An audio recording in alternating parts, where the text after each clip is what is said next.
John Carter looked out the window of the council station and watched the stars. 3 years ago, he never thought he would be here. 3 years ago, Earth was alone in the universe. Now he was the human ambassador to the most powerful group in the galaxy. The Galactic Council Station was huge. It floated in space around a distant planet, bigger than any city on Earth. Ships from 12 different alien species came and went every day. The station had been humanity's gateway to the stars. John remembered the day the Council first contacted Earth. The message came through radio waves that made every scientist on the planet excited. "Greetings, people of Earth," the message said. "We are the Galactic Council. We have watched your progress. You are ready to join us." That was the beginning of everything. Earth sent its best people to meet the Council. John was chosen because he had been a diplomat for 20 years. He could speak 5 languages and had helped solve conflicts all over the world. But nothing had prepared him for this. The Council had 12 member species. The Zephyrians could read minds and looked like tall, thin humans with silver skin. The Hive Collective were like giant insects that all thought together as one mind. The Vorthan Empire were made of living crystal that could change shape. Each species was older than human civilization. At first, the Council welcomed humanity. They showed humans new technology. They taught them how to travel faster than light. They gave them maps of safe trade routes. Earth built colonies on distant worlds and started trading with alien species. But things began to change. The Council had rules for everything. They decided where humans could build colonies. They controlled what technology humans could use. They wanted to approve every human invention before it could be used. John tried to explain that humans did not like too many rules. Humans liked to explore and discover new things. They liked to solve problems in their own way. But the Council said this was how things had always been done. The problem got worse when Commander Lisa Brooks saved a Zephyrian ship from space pirates. She used new human shield technology that Earth had developed in secret. The shields were stronger than anything the Council had seen before. Lisa's ship destroyed the pirates and saved the Zephyrians. John thought the Council would be happy. Instead, they were angry. They called an emergency meeting. John had to stand before all 12 species and explain why humans had built weapons without permission. "Ambassador Carter," said Vexai, the leader of the Zephyrians. His voice echoed inside John's head without using his ears. "Your species has broken the Treaty of Peaceful Development. You have created military technology without Council approval." John tried to stay calm. "We saved lives. The Zephyrian research vessel would have been destroyed." "That is not the point," said Thrakmar of the Hive Collective. His insect voice buzzed like 1,000 bees. "Humans grow too fast. You build too many colonies. You trade outside approved routes. You question Council decisions." The crystal being called Zarthun of the Vorthan Empire spoke with a voice like singing glass. "Young species must learn their place. The Council maintains order. Order requires obedience." For 3 days, the Council debated what to do about humanity. John sat in the human section and listened to them talk about his species like they were children who had misbehaved. Some Council members wanted to punish Earth lightly. Others wanted to punish them severely. Finally, Vexai stood up. The entire Council chamber became quiet. "We have decided," he said. "Humanity has proven it cannot be trusted with freedom. Earth must accept new terms or be expelled from the Council." John felt his heart sink. He had worked for 3 years to build good relationships with these species. Now it was all falling apart. What are the new terms? John asked. Vexai's silver eyes looked at him without emotion. First, Earth must surrender all military ships and weapons to Council control. Second, all human colonies must accept Council governors to oversee their activities. Third, humanity will have permanent junior status with no voting rights. Fourth, all human technology must be approved by the Council before use. The chamber was silent. John looked around at the faces of the 12 species. Some looked satisfied. Others looked uncomfortable. None of them spoke up for humanity. What if we refuse? John asked. Then you will be expelled from the Council, HFY said. You will be declared a rogue species. No Council member will trade with you. No Council member will help you. You will be alone in the galaxy. John felt the weight of the decision. If he agreed, humanity would become slaves to the Council. If he refused, Earth would be cut off from the galaxy and surrounded by enemies. I need time to discuss this with my government, John said. HFY nodded. You have 72 hours. Return with your answer. John left the council chamber and walked back to the human section of the station. His team was waiting for him. They could see from his face that the news was bad. What did they say? Asked Dr. Helen Ross, the head of human science programs. John told them about the ultimatum. The team sat in shocked silence. They want to make us slaves, said Captain Bill Murphy, the head of human security. They're afraid of us, said Dr. Ross. We're advancing too fast. We're not following their rules. John nodded. The question is, what do we do about it? He looked out the window at the stars again. Somewhere out there was Earth, where billions of people waited for his decision. They had trusted him to represent them in the galaxy. Now he had to choose between freedom and security. The next morning, John sent a message to Earth through the quantum communication system. The message was simple. Council demands surrender or expulsion. Need instructions. The reply would take 6 hours to arrive. John spent the time walking through the station, looking at all the different species going about their daily lives. He wondered if any of them had ever faced the choice that humanity now faced. When the reply came, it was from President Claire Johnson herself. The message was even simpler than his. Come home. We need to talk. John gathered his team and prepared to return to Earth. As their ship left the council station, he looked back at the massive structure floating in space. He wondered if he would ever see it again. The journey to Earth took 2 days. During the flight, John thought about everything that had happened. 3 years ago, humanity had been so excited to join the galaxy. Now they faced a choice that would decide their future forever. When they arrived at Earth, John went straight to the White House. President Johnson was waiting for him with the Global Defense Council. It was time to make the most important decision in human history. President Claire Johnson looked around the secure meeting room deep under the White House. The most important people in the world sat at the table with her. General Alan Price commanded all of Earth's military forces. Director Kate Sullivan ran the space program.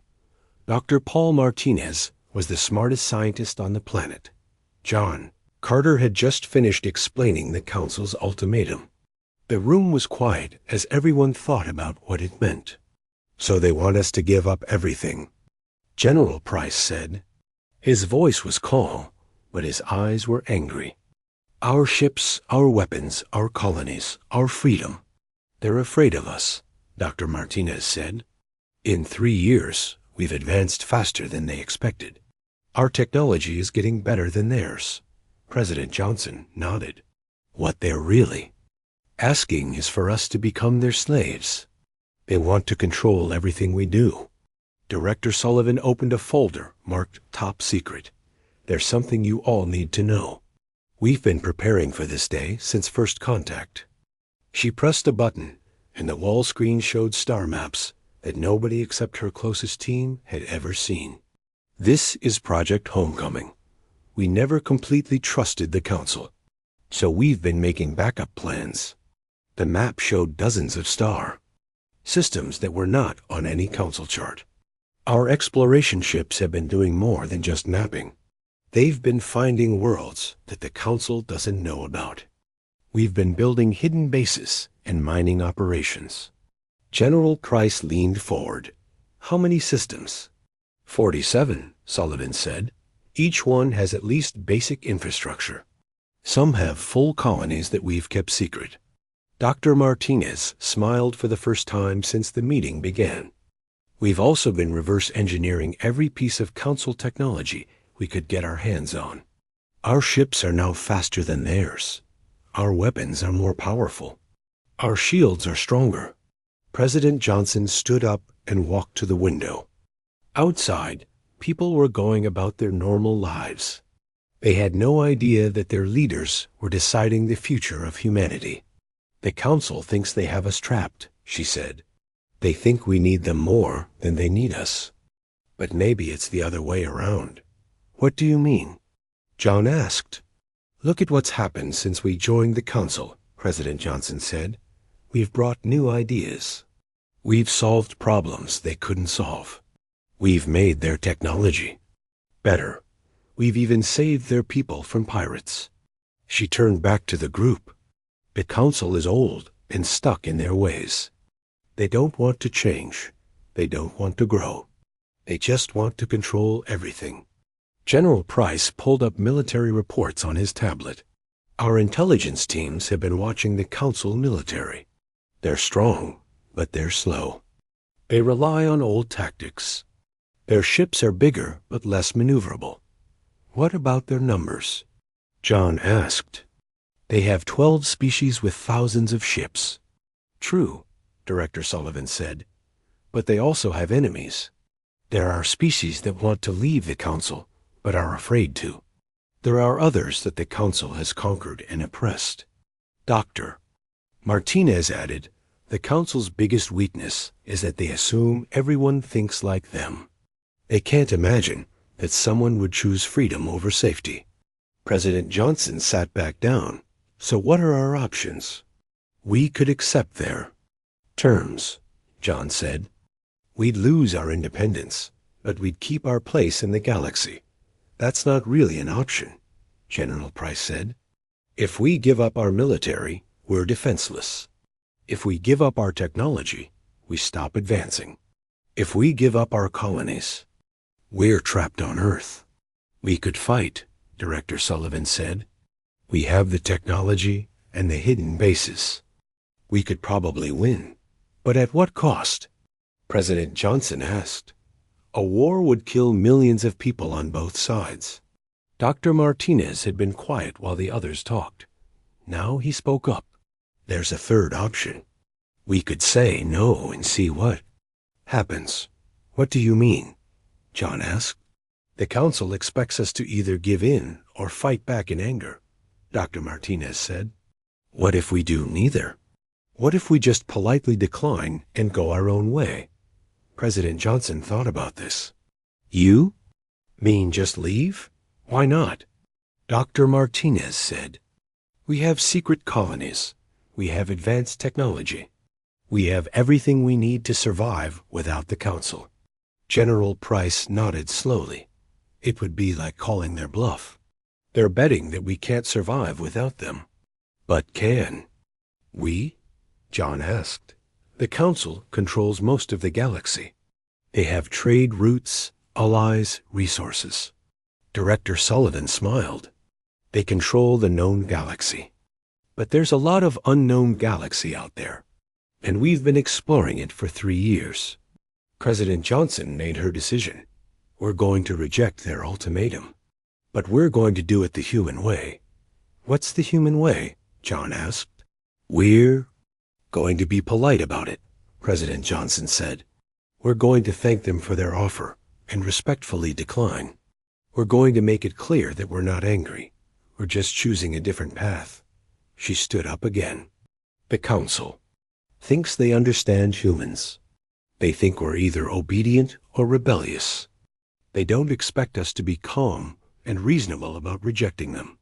General Price was already thinking about the military implications.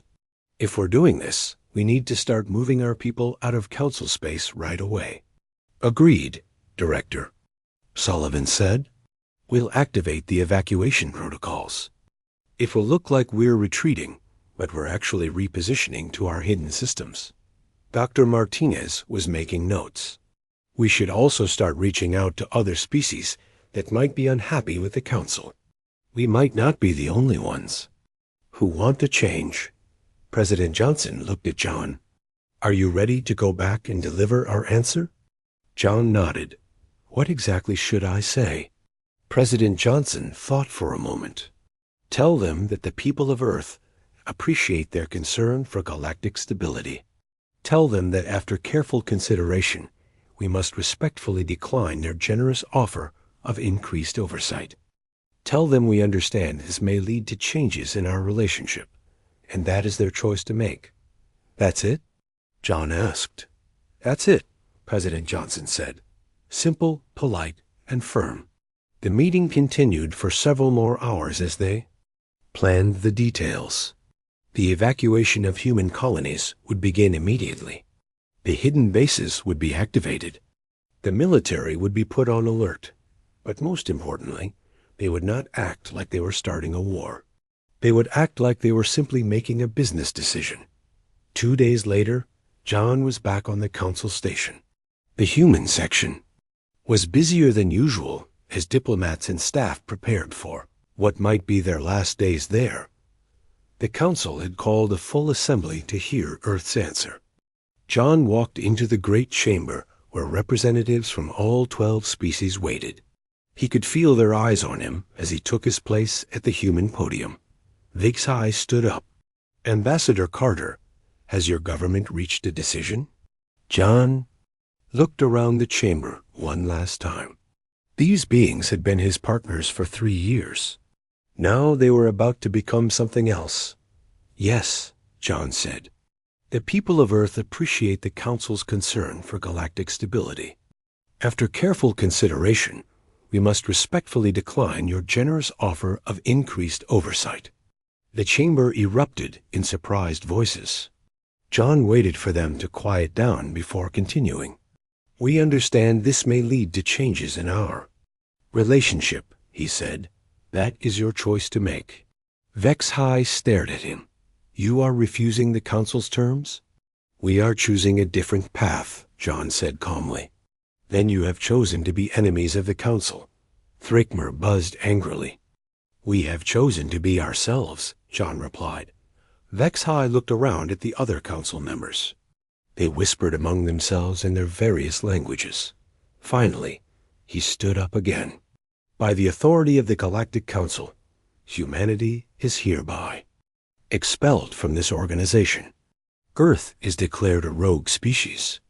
All trade agreements are terminated. All human colonies in Council space must be evacuated within 30 days. Any species that aids humanity will face severe consequences. John nodded politely. We understand. We will collect our people and leave. He turned and walked out of the chamber. Behind him, the Council members sat in stunned silence. They had expected anger, fear, or desperate pleas for mercy. Instead, they got calm acceptance. As John left the Council station for the last time, he felt strangely free. For 3 years, humanity had tried to fit into the Council's rules. Now they could make their own rules. The real test was just beginning. Captain Ryan Davis stood on the bridge of the colony ship New Horizon and watched the last transport leave the surface of Kepler 438b. To anyone watching, it looked like humanity was running away from their most successful colony. That was exactly what they wanted it to look like. All ships report ready for departure, said his second-in-command, Lieutenant Amy Foster. Convoy formation established. Ryan nodded. Begin the evacuation route. Make sure we look defeated. The convoy of human ships moved slowly away from the planet. They transmitted distress signals about food shortages and equipment failures. They requested emergency supplies from passing Council ships. They acted like people who had been forced to abandon their homes, but Ryan knew the truth. Operation Exodus was not a retreat. It was the most complex military operation in human history. On Earth, Director Kate Sullivan watched the evacuation from the command center. Every human colony in Council space was being evacuated at the same time. Hundreds of ships were moving. Thousands of people to safety. Status report, she said to her aide. Kepler 438 convoy is on schedule, the aide reported. Proxima Centauri colonies are 40% evacuated. New Damascus is fully evacuated and moving to the rendezvous point. Sullivan nodded. The council was watching the evacuation closely. They saw exactly what she wanted them to see. Humans, fleeing in panic, abandoning their colonies, retreating to Earth. What they didn't see were the real destinations. General Alan Price stood in the war room and looked at the secret star map. Red dots showed where human colonies were evacuating from. Blue dots showed where they were really going. Phase 1 is complete, he reported to President Johnson on the secure cone. All visible colonies are being evacuated. Phase 2 is beginning. What? About the hidden assets? President Johnson asked. All operational, Price said. The Council has no idea they exist. For 3 years, human exploration ships had been mapping systems beyond Council space. They had built mining stations, research bases, and even full colonies in systems that didn't appear on any Council. Star chart. The evacuation ships weren't going back to Earth. They were going to these hidden systems, where new cities were waiting. For them. Dr. Paul Martinez worked in his secret laboratory on the research station hidden in the Tau Ceti system. His team had been improving human technology for 3 years, always staying one step ahead of the Council. How are the new shield generators? He asked his assistant, Dr. Jennifer Clark. 70% better than Council standard, she replied. And they're completely invisible to Council sensors. Martinez smiled. And the new FTL drives? Twice. As fast as anything the Council has, Dr. Clark said. We can travel between our hidden systems in days instead of weeks. The Council thought they were cutting humanity off from the galaxy. But humanity had already built their own galaxy. On the Council station, Vex High watched the human evacuation with satisfaction. The humans are broken, he told the other Council members. They flee to their homeworld like frightened children. Perhaps we were too harsh, said Zarthan of the Vorthan Empire. They did save our people from pirates. They were dangerous. Thrakmer of the Hive Collective buzzed. They grew too fast. They asked too many questions. And now they are contained, Vex High said. They will stay in their own system and cause no more trouble. But the Council's intelligence was wrong. They were only seeing what humans wanted them to see. Captain Patricia Wells commanded the stealth ship Silent Runner as it approached the planet of the Meridian people. The Meridians were an aquatic species that had been conquered by the Council 50 years ago. They had been asking for independence ever since. Approaching the rendezvous point, her pilot reported. Any Council ships in the area? Patricia asked. None detected. The Meridians kept their word about clearing the area. Patricia smiled. The Meridians had been secretly talking to human diplomats for months. They wanted freedom from the Council, and humans were ready to help them get it. The Silent Runner docked with a Meridian transport ship. Patricia met with Captain Swim Swift through Deep Waters, the leader of the Meridian Independence Movement. Do you have what we discussed? Swim Swift asked in his watery voice. Patricia showed him a cargo hold full of advanced weapons and defensive equipment. Everything you need to defend yourselves. Plus blueprints for underwater cities that the Council can't find. And in return? Swim Swift asked. Just friendship, Patricia said. We don't want to rule you. We just want to help you be free. Similar meetings were happening all over Council space. Human agents were making contact with oppressed species, resistance movements, and anyone who was unhappy with Council rule. The Council had made enemies over the centuries. Now humanity was turning those enemies into allies. On Earth, President Johnson met with her advisors to review the progress of the isolation protocol. The evacuation is ahead of schedule, Director Sullivan recorded. All visible human presence will be gone from Council space within 2 weeks. What about our intelligence network? John Carter asked. He had returned to Earth, but was still monitoring galactic politics. Fully operational, General Price said. The Council thinks our diplomats and traders left with the evacuation. They don't know that many of them were actually intelligence. Agents who are now working underground. Dr. Martinez had good news too. Our technology advantage is increasing. We're now at least 5 years ahead of the Council in most areas. And our new allies? President Johnson asked. 17 species have made contact with us, John said. 12 want immediate help with independence movements. 5 want to establish trade relationships outside Council control. President Johnson looked at the star map on the wall. It showed the Council's territory in red and humanity's hidden territory in blue. The blue area was already larger than the red. The Council thinks they've won, she said. They think they've contained the human threat, but they've actually set us free. 6 months after the expulsion, the Council began to notice problems. Pirate attacks were increasing. Several member species were asking difficult questions about Council authority. Trade routes were being disrupted, but they didn't connect these problems to humanity. The humans had disappeared from Council space completely. As far as the Council knew, they were hiding on Earth. The truth was very different. Humanity had not retreated. They had simply moved to a place where the Council couldn't see them. From their hidden bases, human agents were carefully destabilizing the Council's authority. They supported independence movements. They provided weapons to resistance fighters. They offered sanctuary to political refugees. Most importantly, they showed other species that there was an alternative to Council rule. The deep whale people were the first to break free. They were an ancient aquatic species that had been enslaved by the Council for centuries. Human underwater cities gave them a place to hide. Human weapons gave them the power to fight back. When the Council sent ships to punish the deep whale rebellion, they found empty oceans.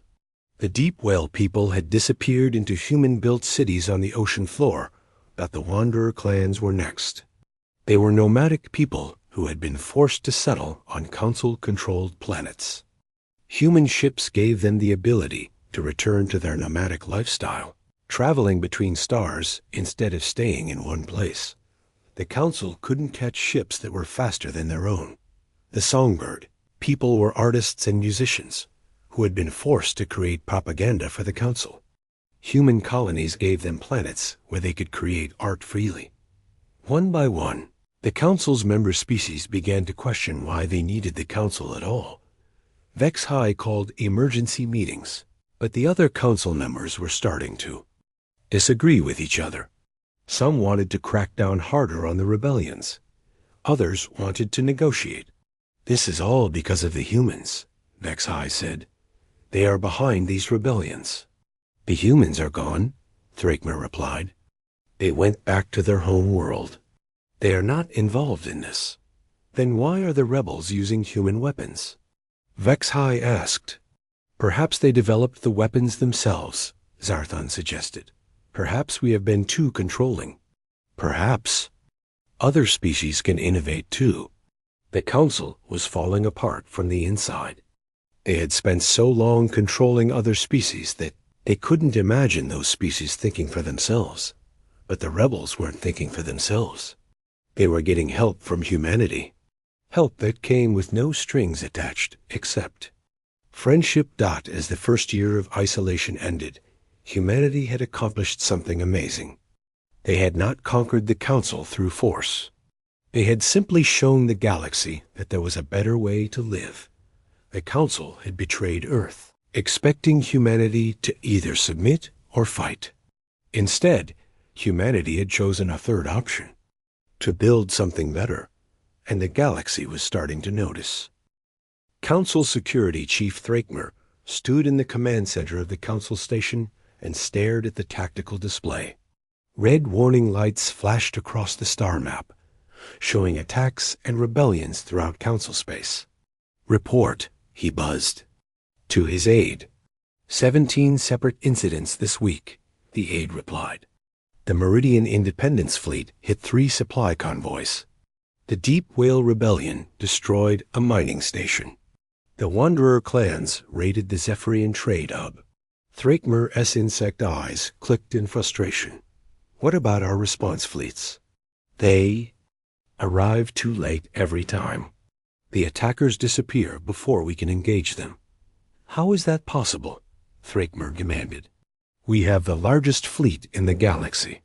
The rebel ships are faster than ours, the aide said. They use hit and run tactics. They strike and vanish. Thrakmer studied the attack patterns on the display. The rebels were too organized, too well equipped, too smart. This wasn't random violence. This was warfare. There's something else, the aide said nervously. The weapons the rebels are using. They're more advanced than anything we've seen before. Show. Thrakmer said. The aide brought up analysis reports from the attack sites. The weapon signatures were unlike anything in the Council database. The energy patterns were completely new.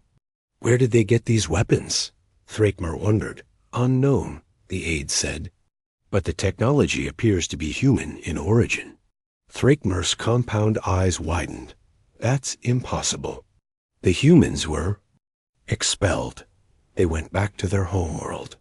Perhaps they developed the weapons before they left, the aide suggested. Perhaps they gave them to the rebels before the evacuation. But Thrakmer wasn't convinced. The attacks were too coordinated, too well planned. Someone was organizing these rebellions. Someone with military experience and advanced technology. On the hidden planet of New Terra, Commander Patricia Wells briefed her team of human agents. The conference room was filled with men and women who had spent the last year secretly helping.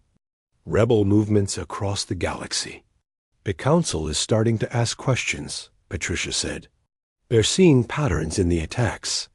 Good, said Agent Carl Stone, who had been working with the Meridian Independence Movement. That means we're being effective, but we need to be careful, Patricia warned. If they figure out that we're still active, they might try to attack. Earth.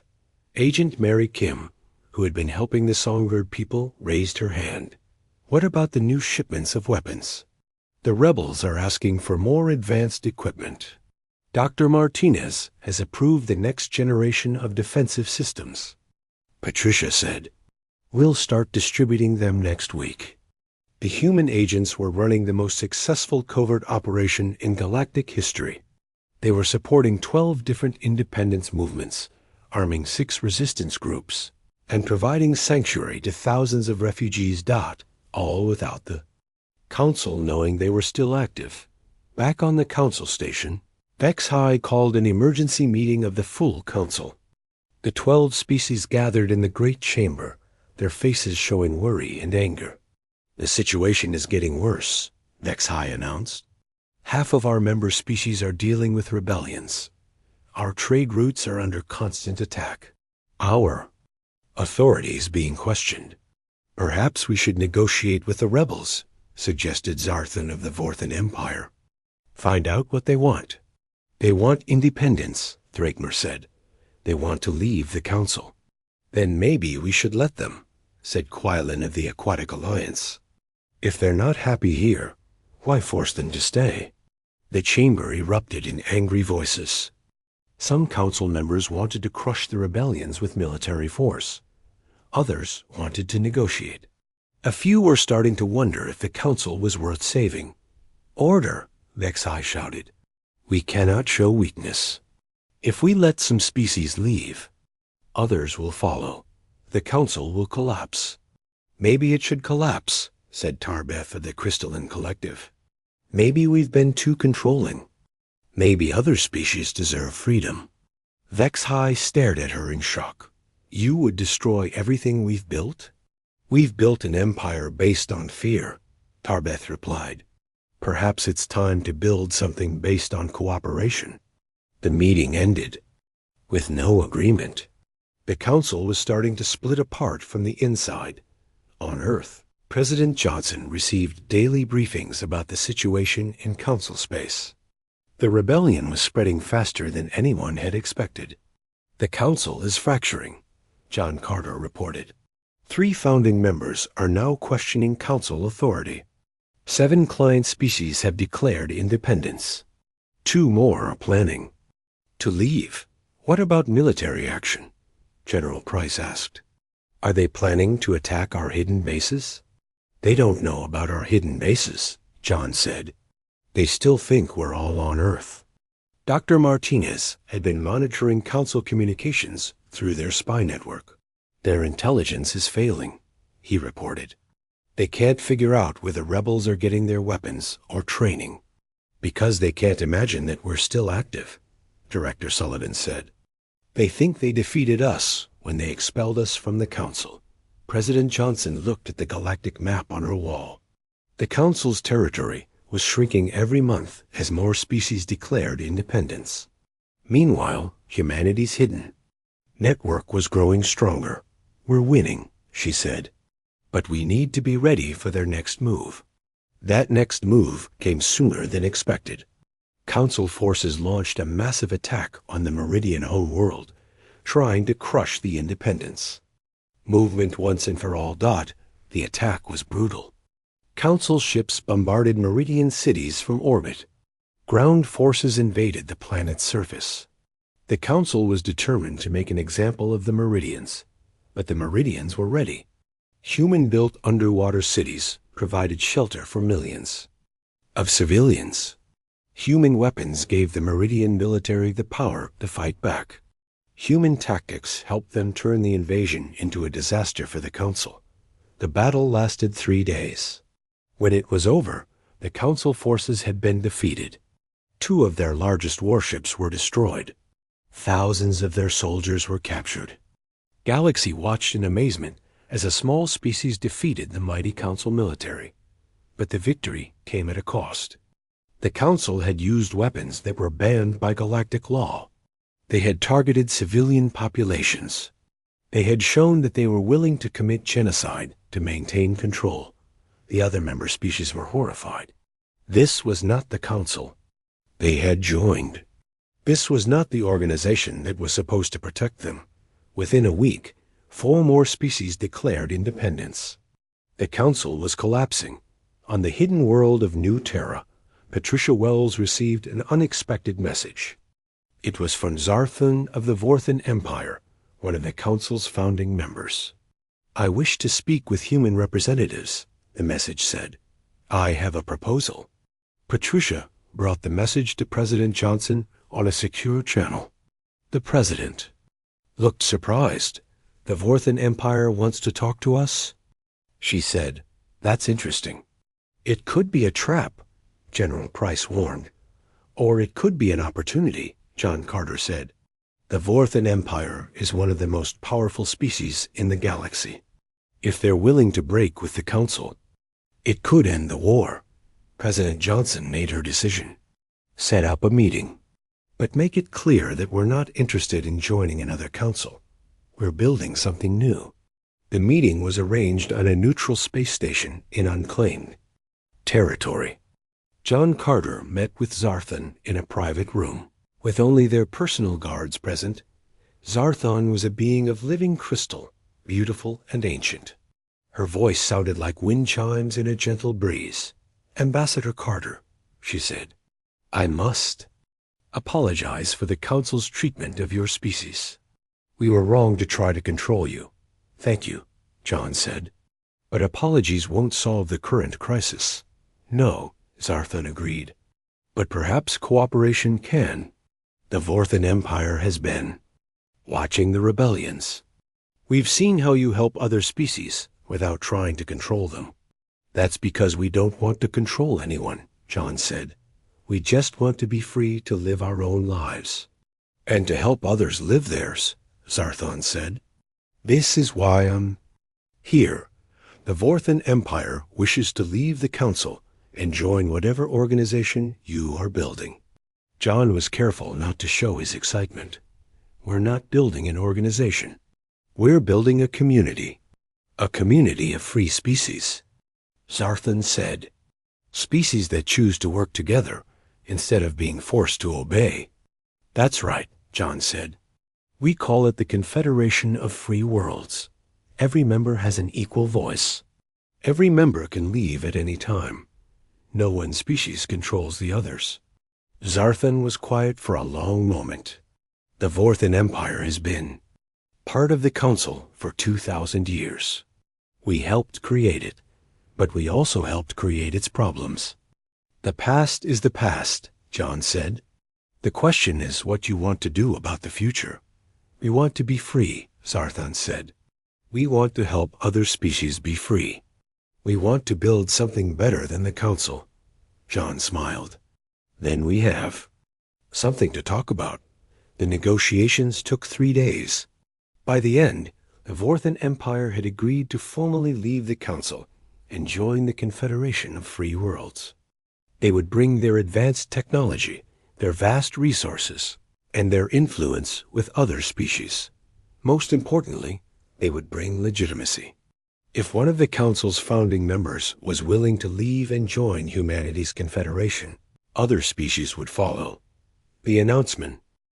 Ambassador John Carter stood on the observation deck of Freedom Station and watched ships from 30 different species dock at the massive spaceport. 2 years had passed since the Galactic Council's collapse, and the galaxy was a very different place. The station itself was a marvel of cooperative engineering. Human architects had designed the basic structure, but every member species had contributed something unique. The Vorthan Empire had provided the crystal gardens that generated clean energy. The Meridians had built the water recycling systems. The Deep Whale people had created the magnificent aquatic habitats in the lower levels. It was beautiful in a way the old Council Station had never been. Where the Council Station had been built to intimidate and control, Freedom Station was built to welcome and inspire. Quite a view, said a familiar voice behind him. John, to see President Claire Johnson approaching. She was finishing her second term as Earth's leader and had come to Freedom Station for the Confederation's second annual assembly. Hard to believe how much has changed, John said. President Johnson joined him at the window. Do you ever miss the old days? When we were just trying to fit in with the Council. John thought about it. No, we were never meant to fit in. We were meant to change things. Down in the station's central plaza, children from a dozen different species played together while their parents conducted business or attended meetings. It was a sight that would have been impossible under the Council's rigid separation policies. The Confederation now has 41 member species, President Johnson said. 3 more are applying for membership this week. What about the old Council territories? John asked. Most of the former client species have joined us. The ones that haven't are governing themselves independently. Only the 5 founding Council species are still trying to maintain their old system. The remnants of the Galactic Council had retreated to their home systems after their failed attack on Freedom Station. They still called themselves the True Council and claimed authority over the galaxy, but nobody took them seriously anymore. General Alan Price, now serving as the Confederation's defense coordinator, had set up joint military training programs that brought together forces from all member species. The Confederation military was not designed for conquest, but for protection and peacekeeping. How's the integration going? President Johnson asked as they walked through the station's corridors. Better than we hoped, John said. The species that joined us aren't just members, they're partners. They're contributing ideas and technology that benefit everyone. They passed a research laboratory where human scientists worked alongside Vorthan crystal shapers and songbird theorists. The combination of different perspectives and abilities was producing breakthroughs that no single species could have achieved. Alone. Dr. Paul Martinez, now serving as the Confederation's chief science advisor, had established research-sharing protocols that allowed all member species to benefit from scientific advances. Unlike the Council's hoarding of technology, the Confederation shared everything freely. And medical advances alone have been incredible, President Johnson said. Meridian water healing techniques combined with human surgery have saved millions of lives. They entered the main assembly hall, where representatives from all 41 member species were gathered for the annual meeting. Unlike the Council's hierarchical chamber, the Confederation Hall was built as a circle. With every delegate at the same level, President Johnson took her place with the Earth delegation, while John moved to the center as the current Assembly President. The position rotated among all member species each year, ensuring that no single species could dominate the others. The Confederation Assembly is now in session, John announced. Our first order of business is the application for membership from the Starweaver Collective. The Starweavers were a nomadic species that had been enslaved by the Council for centuries. They had approached the Confederation 6 months ago, asking for protection and membership. The debate was brief and friendly. The Starweavers had already demonstrated their commitment to Confederation principles by helping rescue refugees from Council space. Their application was approved unanimously. "Welcome to the Confederation of Free Worlds," John said as the Starweaver representative took her place in the circle. The assembly continued with reports from various committees. Trade between member species was flourishing. Joint research projects were making incredible discoveries. The Shared Defense Program had successfully stopped 3 pirate attacks without a single casualty, but the most important report came from Director Kate Sullivan, now head of the Confederation's Refugee and Settlement Program. "In the past year, we have resettled over 2 million beings from oppressed populations," she announced. "Former slaves, political prisoners, and persecuted minorities have all found new homes in Confederation space." The numbers were staggering. The Confederation had become a beacon of hope for anyone seeking freedom in the galaxy. Unlike the Council, which had maintained order through fear, the Confederation maintained peace through justice. After the assembly, John walked through the station's residential district. Families from dozens of species lived side by side in harmony. Children who had never seen their home worlds played with friends whose ancestors had been enemies for thousands of years. He stopped at a memorial wall that honored those who had died fighting for freedom. Human names were listed alongside Meridian, Deep Whale, Songbird, and Vorthan names. They had all sacrificed for the same dream of a free galaxy. Captain Patricia Wells found him there. She now commanded the Confederation's Special Operations Division, which continued to help oppressed peoples escape from the remaining Council territories. "The latest intelligence reports," she said, handing him a datapad. John read through the reports. The 5 remaining Council species were struggling to maintain control over their own populations. Internal rebellions were increasing. Economic problems were getting worse. Military desertions were becoming common. "How long do you think they can last?" John asked. "Not long," Patricia said. "The Zephyrian Empire is dealing with a massive independence movement. The Hive Collective is fragmenting into competing subgroups.